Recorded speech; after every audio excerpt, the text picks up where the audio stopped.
Hi everybody, Rob Hunden here, CEO of Hunden Partners. One of the things that I have noticed is that we have a lot of potential clients that think they don't need a market feasibility study or a financial feasibility study in order to determine whether or not they should embark on doing a big game-changing project. They just think they know in their gut that they need or want something, and therefore it's going to work for them. But I can tell you that almost none of the projects that we work on are feasible in the traditional commercial real estate sense. So there's always a lot at stake, and you have to make sure you do your homework so that you are positioning whatever it is that you're doing in a way that's going to give it the best chance of success. So we have people that hire us to do feasibility studies all the time, and we end up telling them, your idea is honestly not going to work, but here's a different approach and a different idea that still addresses the market gap and opportunity, but doesn't create a black hole of money. And so you will actually be able to move this project forward. So what is in a market feasibility study for something like a convention center, an arena, a hotel, a mixed-use district, a youth sports project of some sort, or any other major attraction or placemaking element? First off, we need to understand the local marketplace. Is the market growing, shrinking? Who lives there?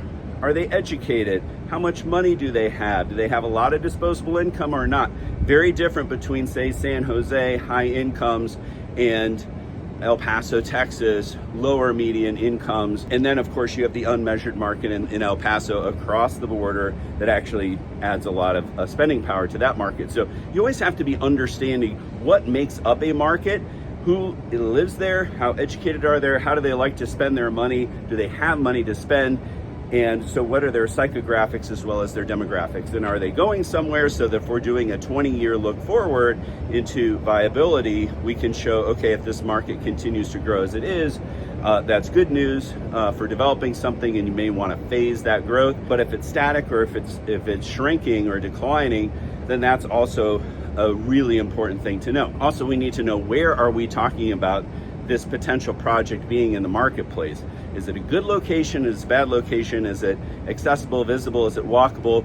What are the adjacent uses? Is it greenfield, brownfield, redevelopment? What are all those attributes? We need to understand that, because as we know in everything, especially real estate development, it's location, location, location. We also need to understand, how is the existing supply of competitors performing? So that's both a supply and a demand analysis. We need to understand, what is the quality of supply?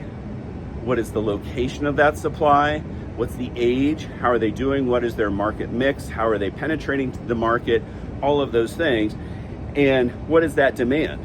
What is the demand coming to them? And is there something missing from the supply that could help recapture or induce new demand to the market? We find that all the time, but it takes a lot of experience and expertise and savvy and a lot of market interviews and data analysis to understand what that missing gap or opportunity is for a new asset of a certain type in a certain place. And so if you're not getting it just right, you're in trouble. Now, what about comps?